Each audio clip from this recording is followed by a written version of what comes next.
What's up? Good morning, panibagong araw, panibagong video. Ulit mag-harvest na naman tayo ng mangustin, guys. So, kasi dalawang araw na hindi natin na harvest yung mga mangustin na binabantayan natin. So, yan, no. Marami ng ah, mga hinog. So, ano nga pala guys, technique pala na yung mga long distance na order, kailangan kukunin nyo yung mga hindi masyadong hinog, yung kagaya ng mga ganito, yung green lang siya, yan tawag dyan budlisan. Yan dapat yung mga tapos hindi nahulog, dapat kinuha mo talaga sa puno na hindi nahulog. So yan, dito lang ako sa baba na ito, pwede na yan, oh. Kasi may order kasi ito sa Iligan, kaya ito yan kaya, so ito guys, pwede na to, pwede na yan, oh. Hindi na yan masisira pag long travel, kahit dalawang araw, kasi sensitive tong mga mangustin. Kailangan kukuha mo na hindi nahuhulog, kasi pangit yan, masisira yung mangustin nyo dyan. So hanap pa tayo yung hindi masyadong hinog, kagaya nito guys. Yan, pwede na yan, kasi may order to sa Iligan. Hanap pa tayo, marami pa dito. Yan, may order kami na 30 kilos. Dalawang araw na to hindi namin na ano dito na check, kaya marami ato hinog. Ayan, pwede na siguro to,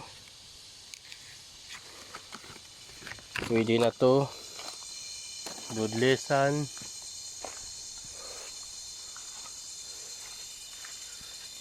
Yan, marami ito.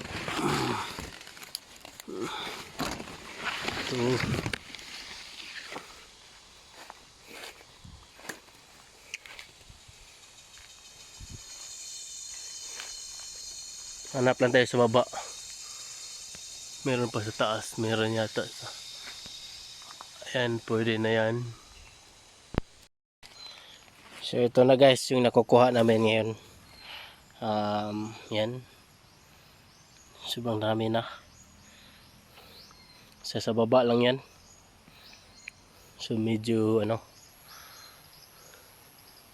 meron pa yan, oh, hinog na yan. So yan guys, meron na kami ngayon, kakauwi lang namin. So nakakuha kami ng isang ganito bukag. So may get 25 kilo yung nadala namin kanina. Ngayon yan, oh, fresh from the farm pag yun na. So itong order na to para po to sa pinsan ng asawa ko sa Iligan. So sa Huibis to kukunin, nagit 30 kilos. So ay bukas pa, dagdagan pa yan bukas.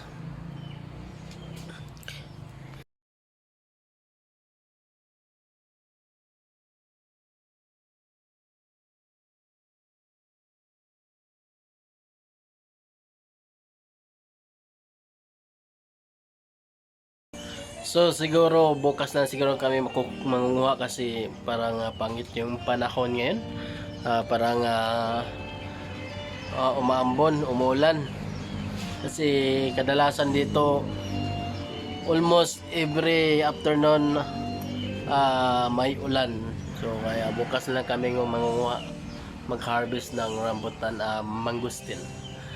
So maraming salamat sa iyong panonood. Shoutout sa mga followers at subscriber ko dyan. Maraming salamat sa inyong lahat.